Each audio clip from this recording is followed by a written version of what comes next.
Olá, pessoal! Sejam mais uma vez muito bem-vindos aos nossos resumos de pato, isto e êmbrio.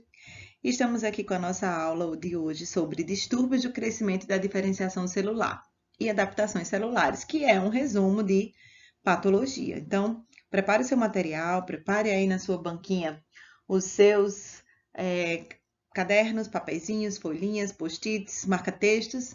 Faça seu resumo, faça seu mapa mental e a gente não vai perder tempo porque a aula de hoje é comprida, mas é muito legal. Vamos lá! Hoje nós vamos falar sobre alguns distúrbios que podem acontecer durante o desenvolvimento do ser humano, durante o período intrauterino ou depois do seu nascimento. Esses distúrbios, eles podem ser devidos tanto a problemas no crescimento daquelas células, como na diferenciação daquelas células, no tipo celular, no caminho de especialização que aquela célula tem. Como assim? Calma aí que eu te explico. É para isso que nós estamos aqui, afinal, não é? Quando estivermos falando sobre distúrbios do crescimento celular, quando a gente estiver se referindo ao crescimento celular, a gente vai estar falando de dois fenômenos. Primeiro, a gente vai estar falando da mitose. Todo mundo aqui lembra o que é mitose, não é verdade? A divisão das células gerando duas células filhas, tá? É uma multiplicação e é uma divisão. Ou é uma divisão que gera uma multiplicação celular, tá? Quando o ovócito e o espermatozoide eles se encontraram e o ovócito ele foi fertilizado pelo espermatozoide, você lembra que ali foi gerada uma nova célula, foi reconstituído o número diploide da nossa espécie, 23 mais 23, se juntou, formou o zigoto e deu 46. O zigoto, então, ele tem 46 cromossomos. E a partir do estabelecimento do zigoto, esta célula vai passar por sucessivas mitoses. Você lembra disso lá da embriologia, não é mesmo? Mórula, blástula, gástrula, e ali os blastômeros eles vão se multiplicando, eles vão ser chamados de blastômeros agora, e tudo isso é por mitose, tá bom? A meiose só vai acontecer depois, quando for já a menina estiver lá na barriga da mamãe, né? Se for uma menina, vai para formar os seus próprios gametas e o menino a partir da puberdade para formar também os seus próprios gametas. Então, quando existem alguns problemas na mitose, na proliferação dessas células para mais ou para menos, a gente vai estar diante de um fenômeno de distúrbio de crescimento celular. E quando a gente falar também de crescimento celular, você vai ter que botar na sua cabeça que a gente também vai estar falando em mudanças no volume das células. Isso é, no seu tamanho. Existem problemas quando a célula está num volume maior ou num volume menor. Isso pode ser uma situação adaptativa, em que a célula mudou o seu microambiente, mudou o fornecimento de energia, aumentou a demanda de trabalho, e aí ela vai ter que aumentar ou ela vai ter que diminuir o seu volume, tá? Então, quando a gente estiver falando em distúrbio de crescimento e diferenciação celular, quando a gente estiver falando de crescimento celular, a gente vai estar falando tanto a multiplicação ou a apoptose, né? Quando há mudanças no número, quanto a gente vai estar falando em mudanças no tamanho, para mais ou para menos. A célula fica maior ou a célula fica menor. Já quando nós estivermos falando sobre diferenciação celular, nós estaremos nos referindo à especialização morfológica e funcional das células, que você também já sabe o que é, tá bom? A especialização das células é o mecanismo como as várias células do nosso corpo adquirem diferentes formas e são capazes de executar diferentes funções. A gente vê aqui uma célula mesênquima pluripotencial, indiferenciada, e ela pode seguir variados caminhos de diferenciação na dependência de vários fatores que vão agir sobre ela. Então, o mesmo zigoto, nós todos viemos a partir do zigoto, 23 mais 23 dando 46 cromossomos e formando uma nova célula. Todas as nossas células, com exceção dos gametas, que vamos ter depois, que vamos formar depois, né? Tem o mesmo conjunto cromossômico, basicamente, tá bom? Então, umas células vão silenciar uns genes e expressar outros. O que muda vão ser o que muda aí vai ser o padrão de expressão de diferenciação das células. Então, isso se chama diferenciação celular. Existem situações em que há problemas na diferenciação celular, e é sobre isso que a gente vai conversar. Além de falarmos sobre os distúrbios, nós vamos falar também sobre a capacidade das células delas se adaptarem diante de mudanças no seu microambiente. Então, essa aula é uma mistura, porque ao mesmo tempo a gente vai falar de distúrbio, ao mesmo tempo a gente vai falar do que chamamos de fenômenos adaptativos.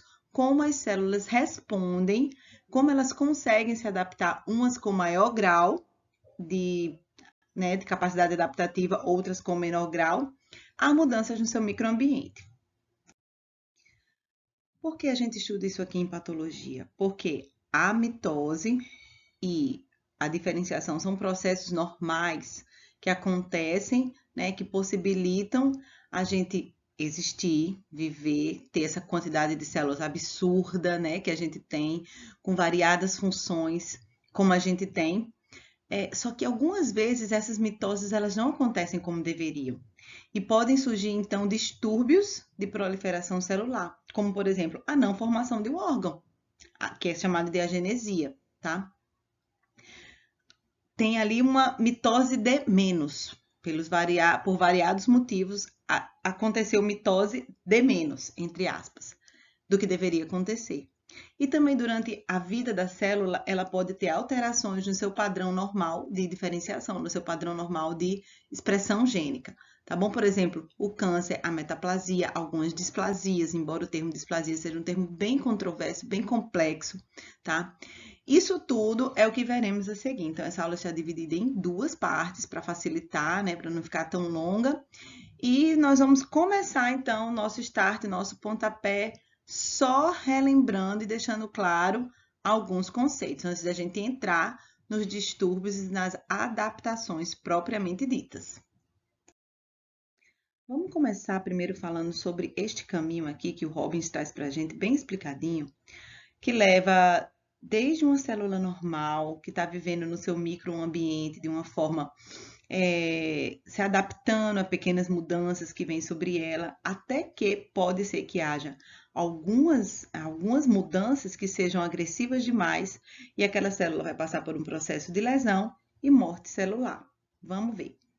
Uma célula normal, ela está constantemente sofrendo mudanças na sua estrutura e função, em resposta a alterações no seu ambiente. Uma célula está lá tendo aquela quantidade de suprimento de oxigênio, aquela quantidade de suprimento de vitamina, de glicose, aquele padrão de vascularização daquele tecido que para ela é normal, tá bom?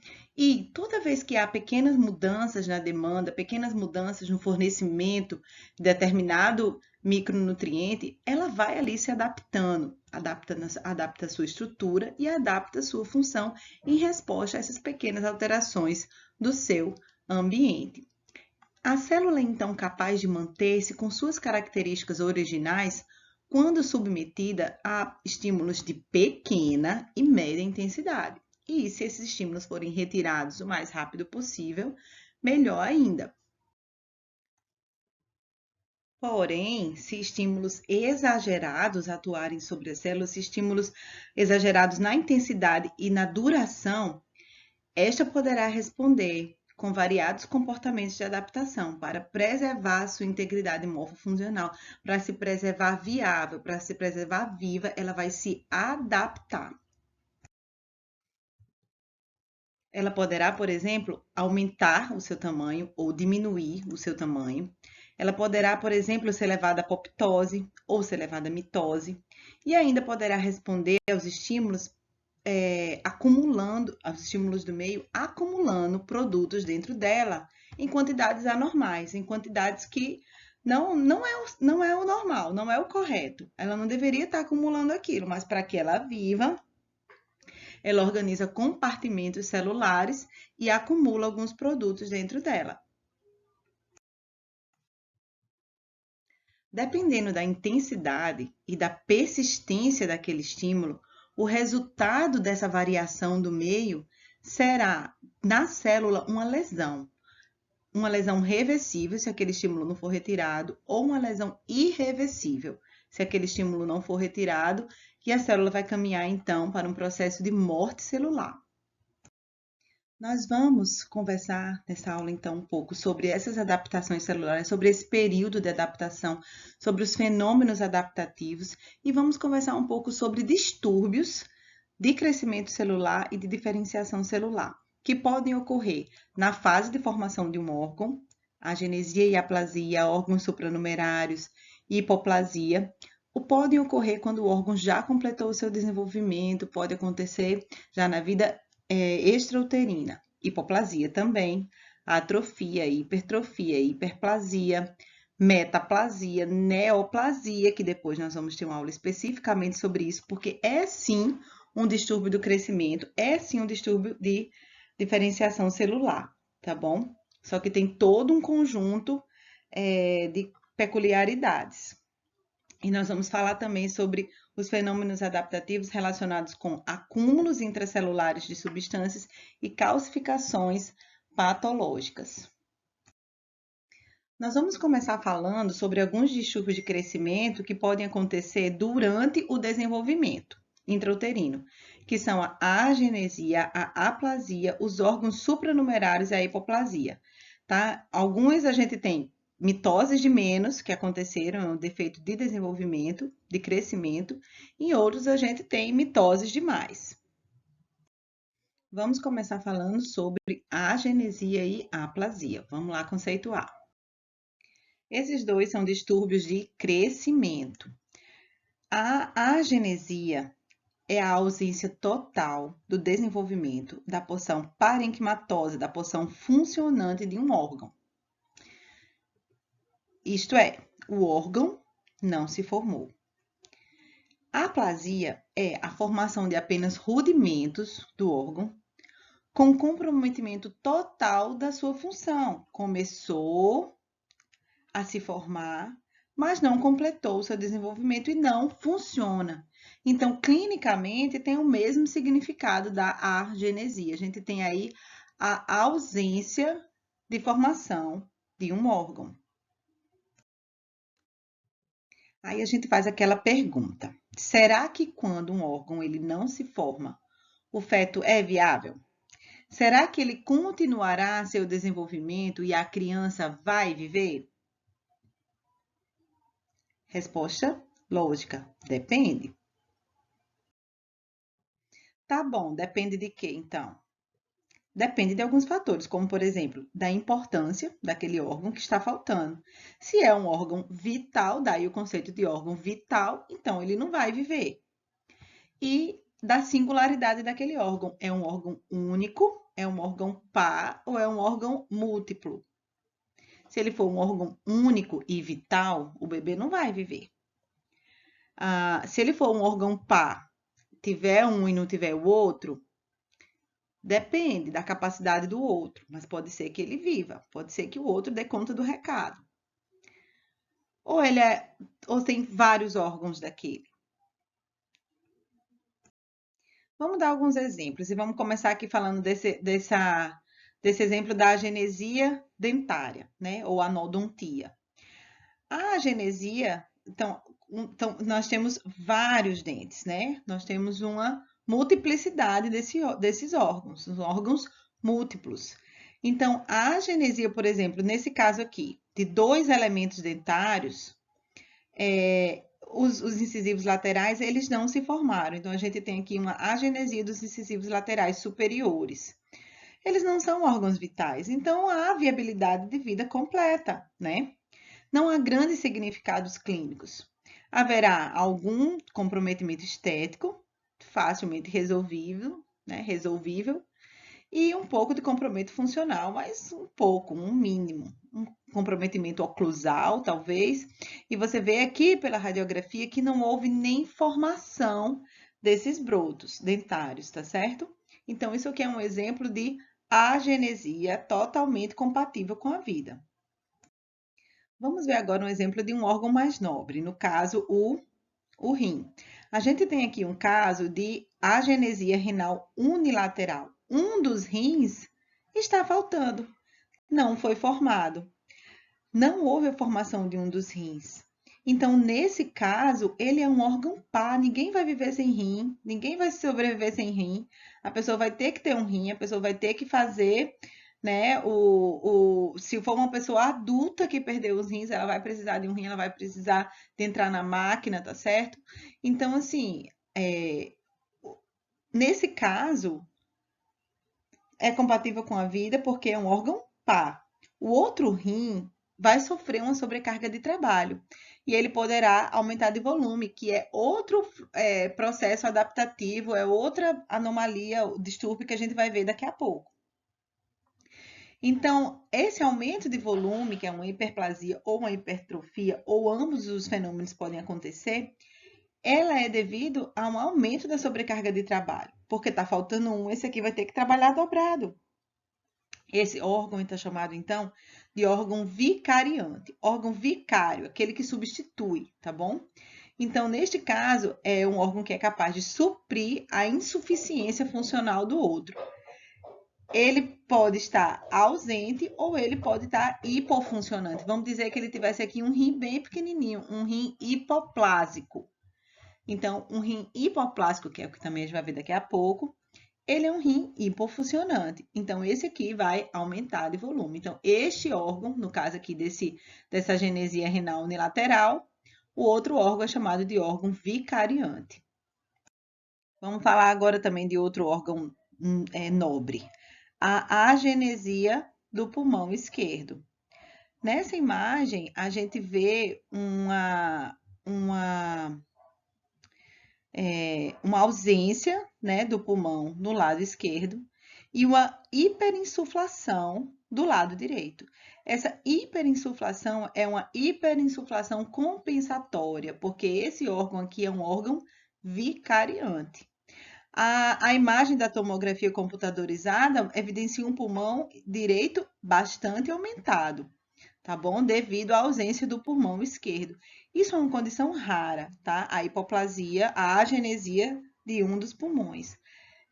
E sim, haverá o comprometimento respiratório, e essa agenesia também pode vir associado a outros tipos de malformação, a outras malformações em outros órgãos, como malformações cardíacas, malformações renais. Esses que nós falamos são, então, distúrbios de crescimento, tipo quando há menos mitose do que deveria. Então, não há uma formação adequada de determinados órgãos, por fatores genéticos, por fatores por fazerem parte de síndromes, né? Por fatores ambientais.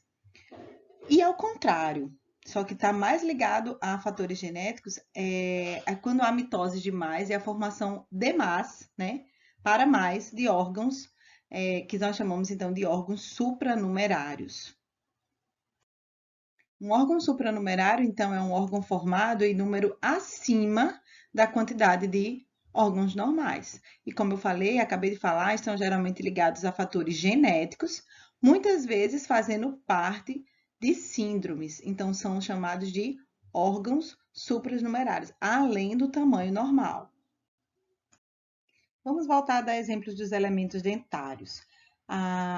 Assim como é muito comum a gente ter a anodontia, que é a agenesia dos elementos dentários, de algum, né, ou mais, é muito comum ter também a hiperdontia, que é a formação de elementos dentários acima da quantidade normal. A quantidade normal é 20 dentinhos de leite e 32 dentes permanentes. Então, tendo a mais do que isso, são chamados de dentes supranumerários. Houve um excesso de mitoses, houve uma proliferação para mais, houve superexpressão de genes né, relacionados com a morfologia, que fazem com que haja órgãos supranumerais, elementos dentários a mais. Então, olha só esses dentinhos aqui, olha, a gente tem incisivo medial, incisivo lateral canino, 2 dentes premolares e daqui para trás os molares. Isso aqui é um premolar a mais. Só é para ter 2. A pessoa tem mais um de um lado e mais um do outro. Então, são órgãos supranumerários. Geralmente, eles são assintomáticos. Algumas vezes o paciente pode relatar dor, só que muitas vezes são sintomáticos. Grande desconforto estético. Olha só esse caso, né? Essa hiperdontia é extremamente problemática. Má oclusão dentária, desconforto completo e reabsorção radicular, que quando um dente faz pressão na raiz do outro, há a reabsorção da raizinha do outro. Então, aqui, tratamento cirúrgico, tá? E às vezes também ortodôntico. Para completar aqui, para a gente fixar, então a hiperdontia, que é a quantidade maior do que o normal de dentes, órgãos supranumerários, ela pode ser única, como nesse caso aqui dessa radiografia panorâmica. Preste atenção. Nessa radiografia panorâmica, a gente vê um único elemento dentário supranumerário, enquanto que essa aqui, olha aqui, ó, muitos elementos dentários a mais, né? Então, isso aqui é um incômodo terrível na vida da pessoa. A remoção cirúrgica é o tratamento ou tratamento ortodôntico. Outro caso muito comum de órgão supranumerário é a existência da polidactilia, que é a formação de dedos adicionais nas mãos ou nos pés. A pessoa tem, o órgão supranumerário é um dedinho ou vários dedos, tá? Esse dedo pode ser apenas uma coisa apensa, ou pode ser um dedo extremamente bem estruturado, né? Inclusive na parte óssea, radiograficamente dá para perceber, né? Se causarem desconforto funcional ou estético, o tratamento é remoção cirúrgica. Vamos pensar no pé, por exemplo, tá? O pé, a pessoa tem um dedo a mais e aí não consegue adaptar os sapatos. Vamos dizer que seja unilateral, né? Então, um sapato ela calça direito, o outro não calça. Um fica folgado, o outro fica arrochado, tá? A pessoa quando vai crescendo e precisa das mãos para manipular, por exemplo, vai ser um profissional de saúde quando crescer, né? E não teve polidactilia, nunca tirou quando era criança, aí cresce, aí precisa calçar luvas, precisa várias situações assim funcionais, a pessoa deve então fazer a remoção cirúrgica. Como eu falei, às vezes a pessoa tem apenas um broto de dedo apenso, mas às vezes ela tem um dedo completo com estrutura óssea muito bem determinada, tá certo? Então, por exemplo, esse aqui, ó, precisa fazer remoção cirúrgica. Como é que ele vai encontrar sapatos para ele, né? Existem esses casos assim extremamente exagerados, onde há uma hiperexpressão dos genes formadores dos pés, dos dedos dos pés, e aí a pessoa tem uma múltipla polidactilia. E aí existem várias classificações para polidactilia. Vamos agora para o próximo distúrbio de crescimento, que é a hipoplasia. Agora a gente vai voltar, menos, né? Pouco. A gente vai voltar a falar sobre quando há menos mitose ou quando há mais apoptose, de forma que o crescimento fica menor, menos, hipo. Conceituando. A hipoplasia é a diminuição da população celular de um tecido, de um órgão ou de parte do corpo. Normalmente é acompanhada pela diminuição da função. Então, a gente tem a diminuição da população celular, isto é, da quantidade de células, de forma que isso afeta, de forma que a região afetada ela é menor e menos pesada do que o normal, mas conserva o padrão arquitetural básico daquele órgão. Aquilo é um rim hipoplástico, é pequenininho, é hipoplástico, mas é um rim, todo mundo tá vendo que é um rim e tem uma certa funcionalidade. É um pulmão pequenininho, mas é um pulmão, tem toda a característica, toda a região parenquimatosa, toda a característica funcional, embora possa ter prejuízo funcional, de um órgão normal, daquele órgão. A hipoplasia pode então ocorrer durante a embriogênese, durante o período de formação, no início do desenvolvimento intrauterino, como por exemplo, hipoplasia pulmonar, quando o pulmão ele é pequenininho, se formou, mas é pequeno. A população celular está diminuída. Hipoplasia renal, o rim formou, mas é pequeno. Hipoplasia testicular, né? Formou, é pequeno, pode haver prejuízo funcional, mas formou e está lá, tá bom?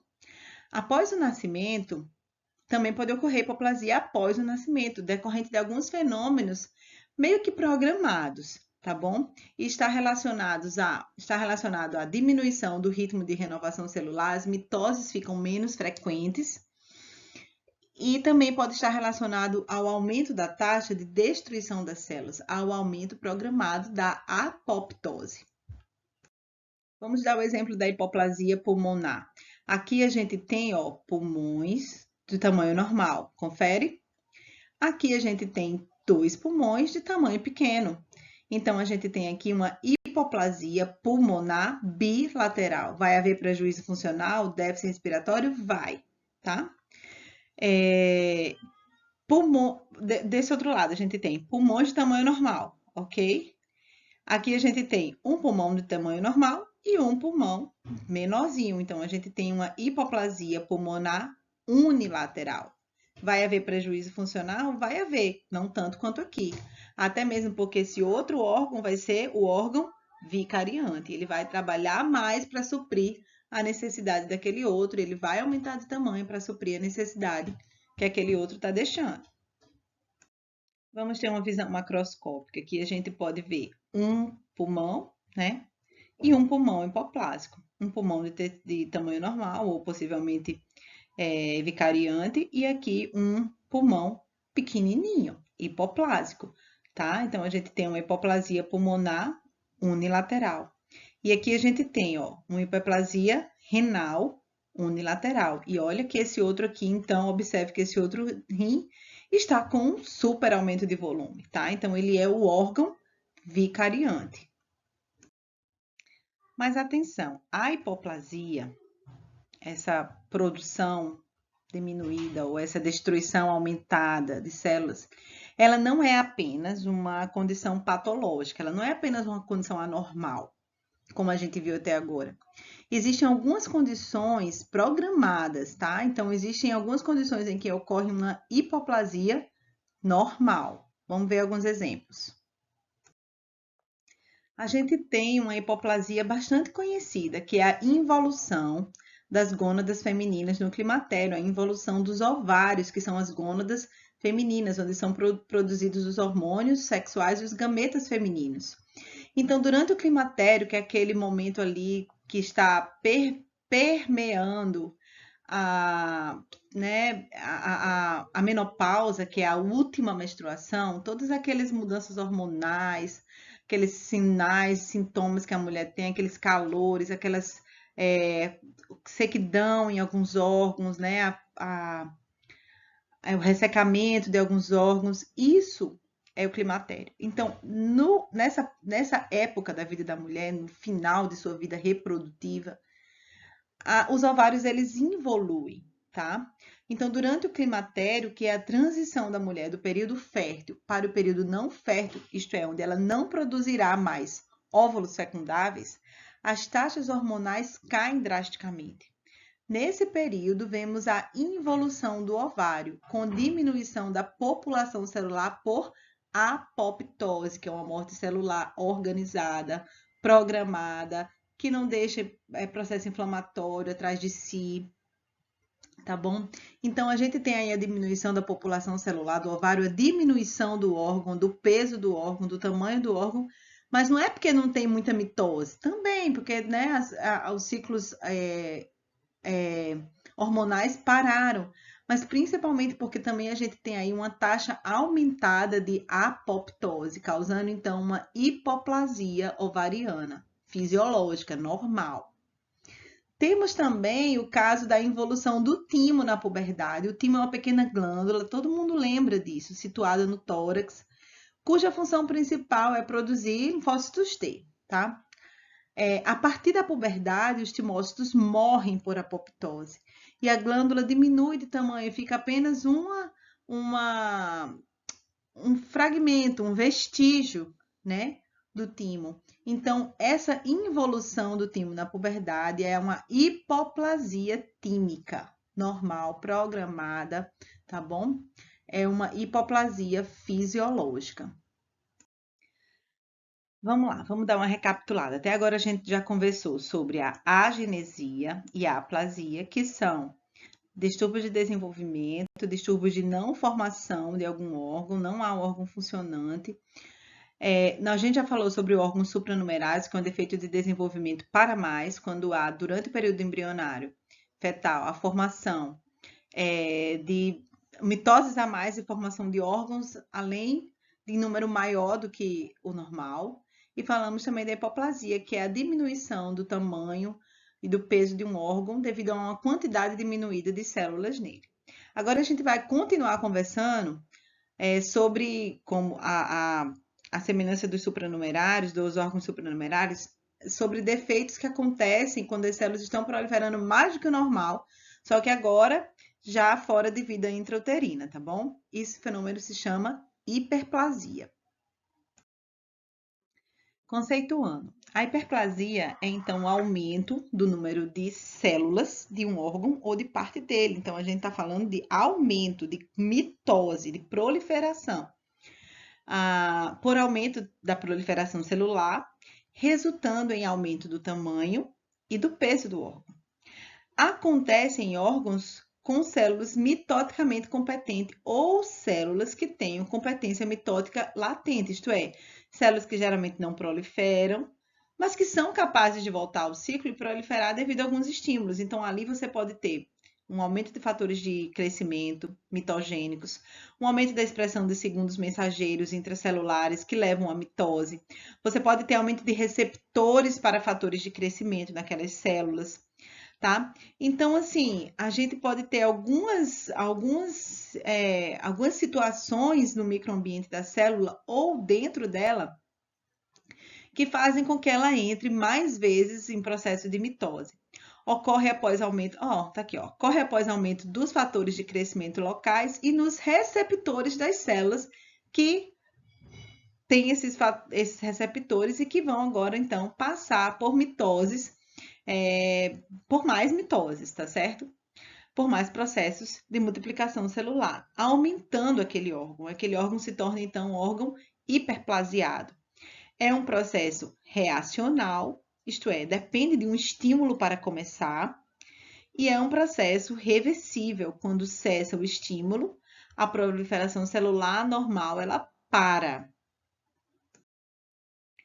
As hiperplasias, então, elas podem ser tanto fisiológicas em fenômenos programados no nosso organismo, ou podem ser condições patológicas. A gente vai ver alguns exemplos de hiperplasias fisiológicas e alguns exemplos de hiperplasias patológicas.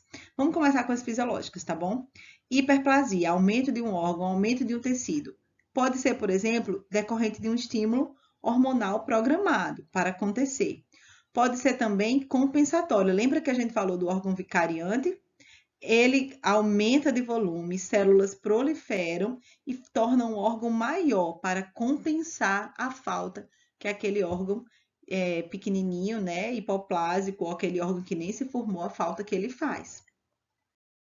Vamos começar dando um exemplo de hiperplasia fisiológica, tá bom? Normal, programada, devido a uma hiperestimulação hormonal. Há uma estimulação, não vamos nem chamar de hiperestimulação, vamos chamar de estimulação hormonal programada também, que pode ser hiper também, no caso da puberdade. Quando há necessidade de aumentar a capacidade funcional de órgãos hormônios sensíveis. Então, existem órgãos do nosso corpo que são hormônios sensíveis, isso é, sensíveis à ação dos hormônios. Eles têm, então, uma alta quantidade de receptores para hormônios, e quando você tem uma quantidade maior, então, de hormônios disponível, aquele órgão vai responder, geralmente aumentando de tamanho e aumentando a sua capacidade funcional. A gente tem um exemplo de crescimento das mamas na puberdade, é uma hiperplasia normal, fisiológica, e neste caso, é irreversível. Não é que ela seja irreversível, porque a gente sabe que a mulher vai continuar durante toda a sua vida reprodutiva sob a ação daquele hormônio que desencadeou tudo isso, tá? Então, há um aumento programado das mamas para aquela época da vida diante daquela explosão hormonal que acontece na puberdade e também durante a gravidez. Só que esse da gravidez, ela é mais reversível, tá? A gente consegue enxergar de forma mais clara a reversibilidade. Durante a puberdade, pela ação principalmente do hormônio estrógeno, ocorre a proliferação das células mamárias. Essa proliferação, no entanto, ela é controlada. e ela cessa após a diminuição programada dos níveis desse hormônio. Ela cessa e ela não vai continuar proliferando para sempre. Vai, assim como começou, ela vai parar, tá bom? Só que essas células, elas não vão morrer por apoptose agora, tá? Porque elas vão continuar mensalmente, ciclicamente, sob a ação desse hormônio. Então, a gente tem aqui uma hiperplasia fisiológica programada, um aumento da proliferação de células devido a uma ação hormonal. Outro exemplo bem interessante de hiperplasia fisiológica hormonal é o que acontece com o útero durante a gestação. A gente sabe que o útero ele tem músculo liso e o músculo liso ele tem competência mitótica latente. Ele não fica proliferando o tempo todo, mas se necessário ele prolifera. Então, durante a gestação, sob a ação, né, dos mesmos hormônios, as células musculares lisas do miométrio proliferam, tá? Então, eles se tornam um órgão hiperplásico e também aumentam de volume individualmente. Ele se torna um órgão hipertrófico, que é o que a gente vai falar depois, tá bom? Então, a gente tem aqui um útero gravídico e um útero depois da gestação, tá? Não é que seja um útero não gravídico, ele não é não gravídico mais, tá? Ele foi removido, acho que isso é uma figura do Cobbins, ele foi removido por causa de uma grande hemorragia, então removeram o útero, e aqui a gente tem o útero nas suas dimensões normais. Outro exemplo de hiperplasia fisiológica compensatória, e aqui eu vou deixar uma pulga atrás da sua orelha, porque alguns autores não consideram isso como fisiológica, é o aumento de um órgão, como a gente já falou em alguns slides anteriores, para compensar a ausência ou a hipofuncionalidade do seu par. Lembra do órgão vicariante que a gente acabou de falar? Então, esse órgão vicariante, alguns autores o classificam como uma hiperplasia fisiológica compensatória. Já outros não. Se ele está existindo devido a um estímulo patológico, tá?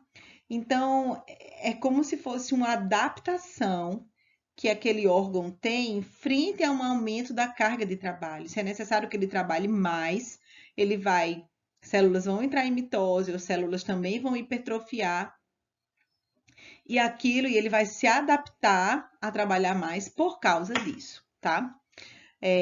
Ocorre também em decorrência da perda de parte de um órgão, estimulando a proliferação das células restantes. Essa aqui é a mesma imagem que eu coloquei lá na frente, quando eu falei da genesia, né, do renal unilateral.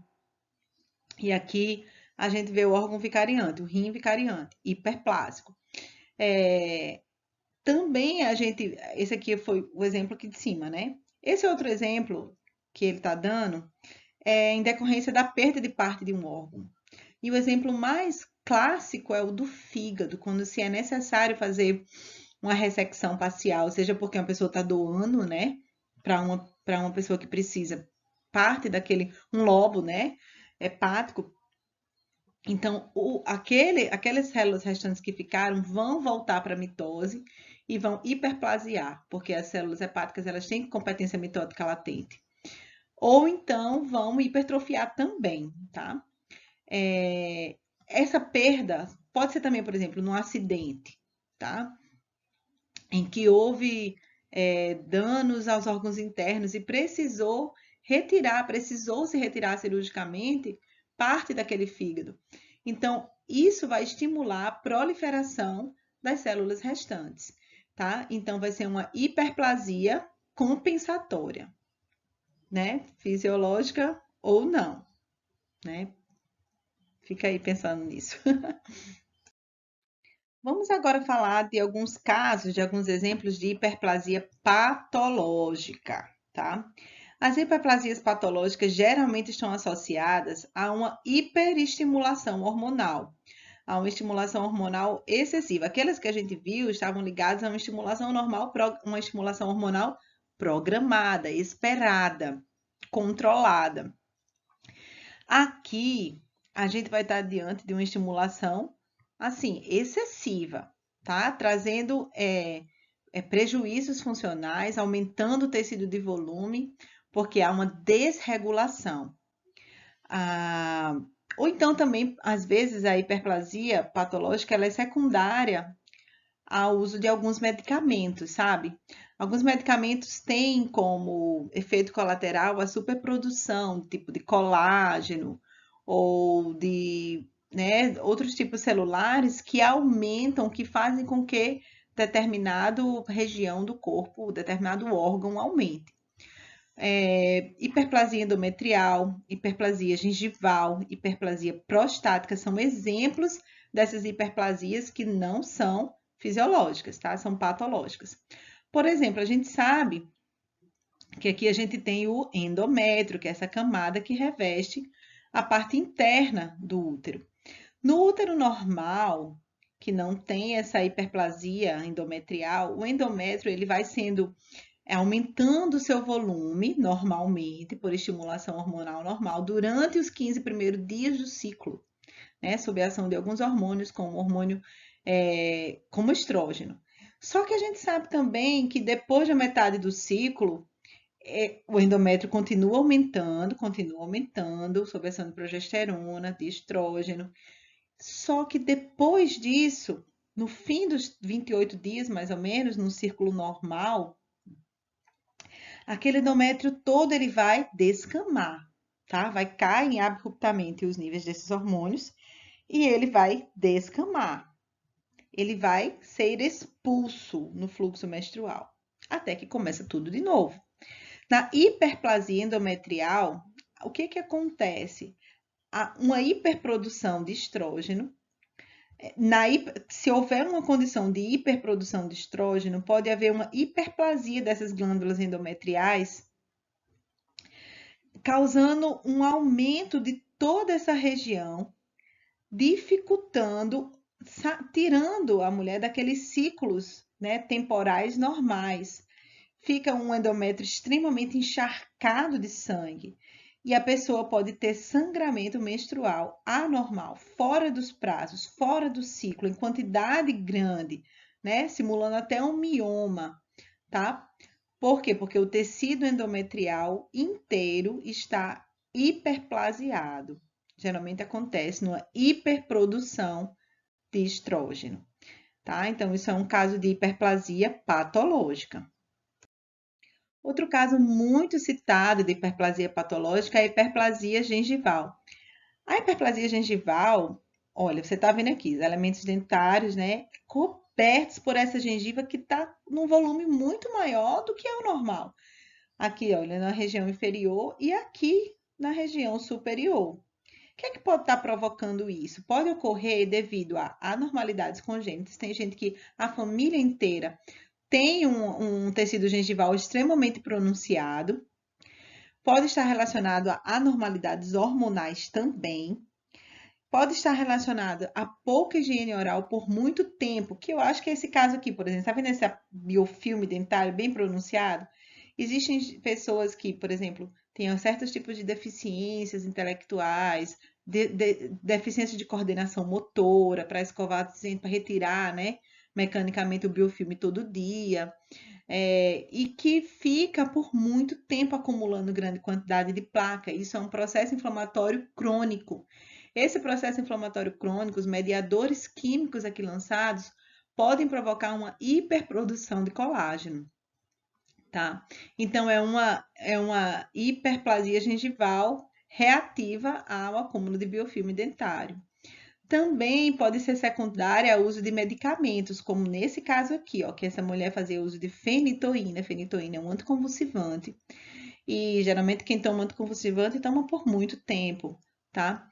E isso provoca aumento da síntese de colágeno localmente na gengiva. Outros medicamentos, como bloqueadores de canais de cálcio, que são usados para hipertensão, ciclosporina, que é um imunossupressor. Pessoas que vão fazer transplante, por exemplo, usam ciclosporina e, né, para não haver rejeição.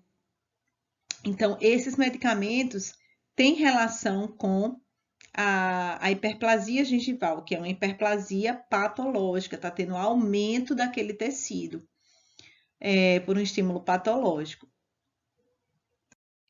E por fim, uma outra hiperplasia que vocês vão ouvir falar muito na prática clínica de vocês é a hiperplasia prostática, também chamada de hiperplasia prostática benigna. É um processo de aumento de volume do órgão por aumento na proliferação das células prostáticas.